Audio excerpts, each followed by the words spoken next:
Nina Simone's granddaughter just recently went on Twitter and basically she was asked a question and she turned around and answered by saying that the family of Nina Simone no longer manages their estate. And this is not a surprise. She then went on to blame Kamala Harris by saying, ask Kamala Harris why the family doesn't manage the estate. Here's the thing. The headlines basically read that Nina Simone's daughter mismanaged funds. But let me tell you something about that word, mismanaged funds.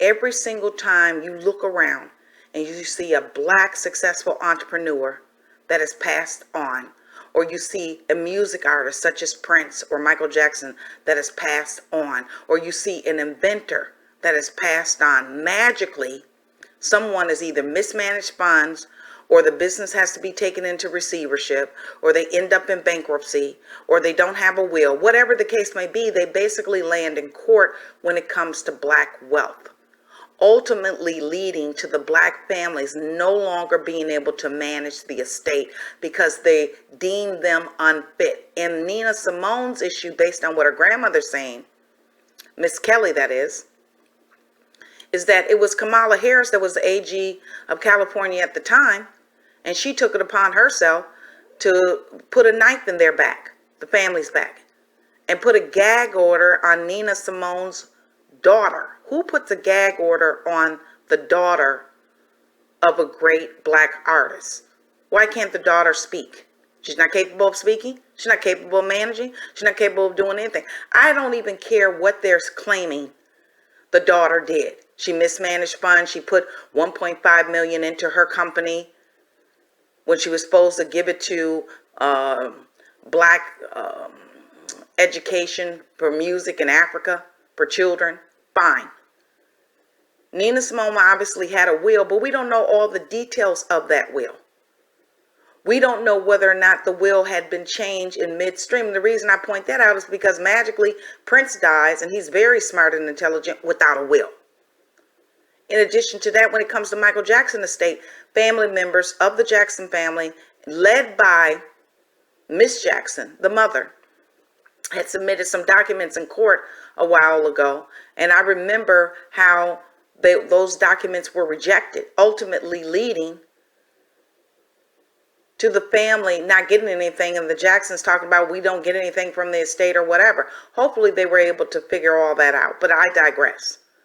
This is not an uncommon practice when it comes to black music artists that have built up a lot of wealth. It's not uncommon practice when it comes to black inventors. It's not an uncommon practice when it comes to black business owners, black entrepreneurs, and the list goes on and on. Hey, even black farmers, I'm sure they're included in this, how they get their land taken from them.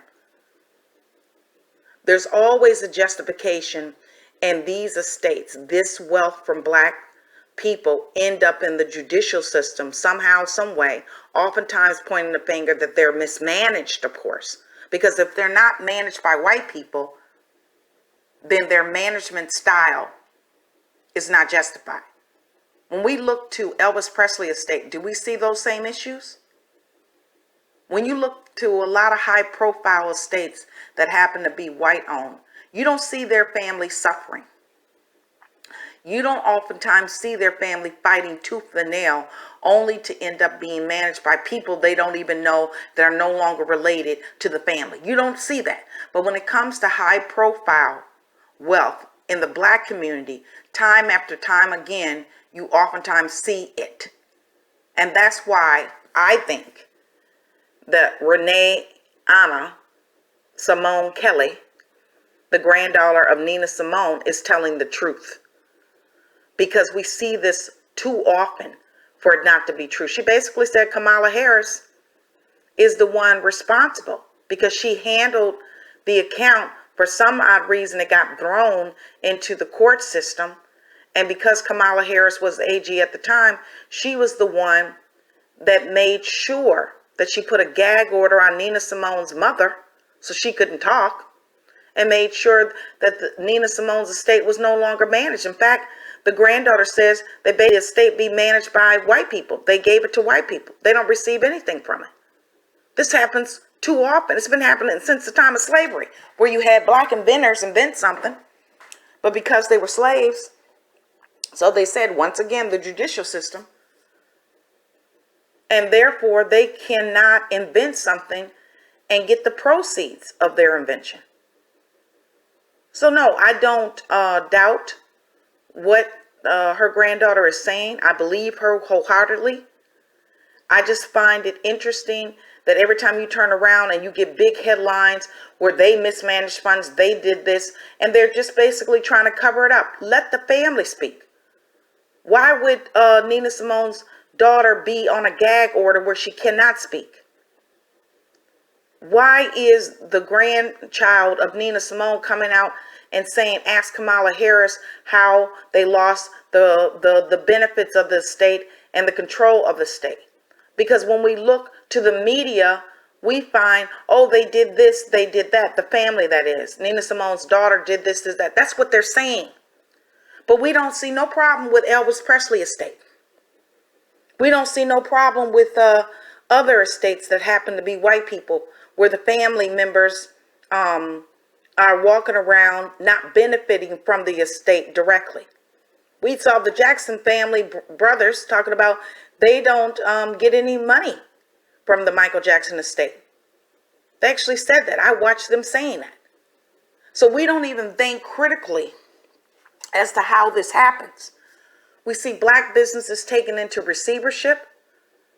We see black artists, estates being managed by companies that are not black owned, where the benefit goes directly to people that are not black.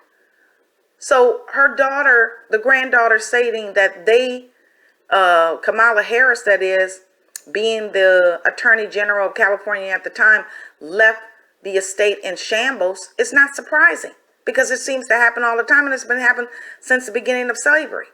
So I don't doubt it at all. I've seen too many instances where black-owned companies go into receivership.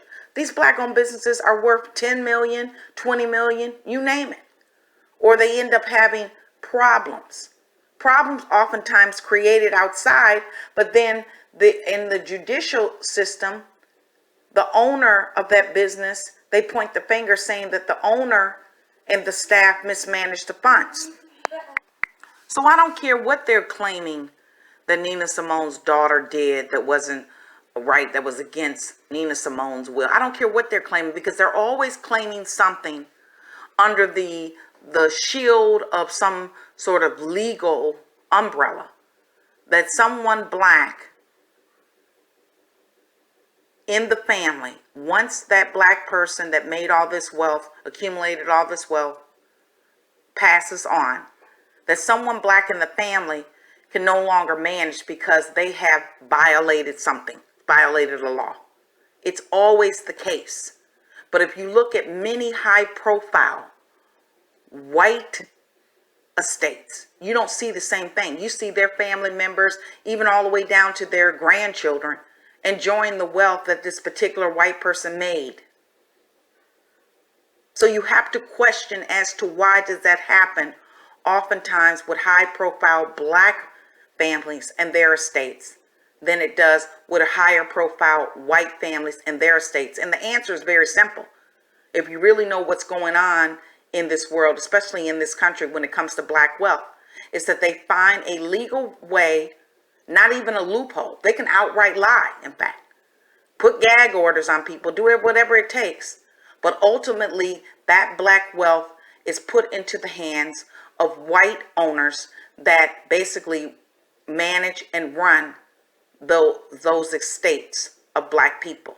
And what Nina Simone's granddaughter is saying has happened time after time again. We can look at Sam Cooke, we can look at Prince, we can look at Michael Jackson. The best thing Prince did was to keep his estate in Minnesota instead of going to California. That's the best thing he did, because they claim he didn't have a will, which I find that hard to believe. But what I do not find hard to believe is what Miss Kelly is saying. Nina Simone's granddaughter, you should take a look at some of the tweets that she made about what Kamala Harris did, because again, they oftentimes, when a black person passes along and they've accumulated wealth, oftentimes if they have an estate, it ends up in some sort of judicial system where that black wealth is taken. Yet we can look to the Elvis Presleys of the world, and I'm sure his children's children will be all right and fine. Those are my comments. Leave a comment. Thank you.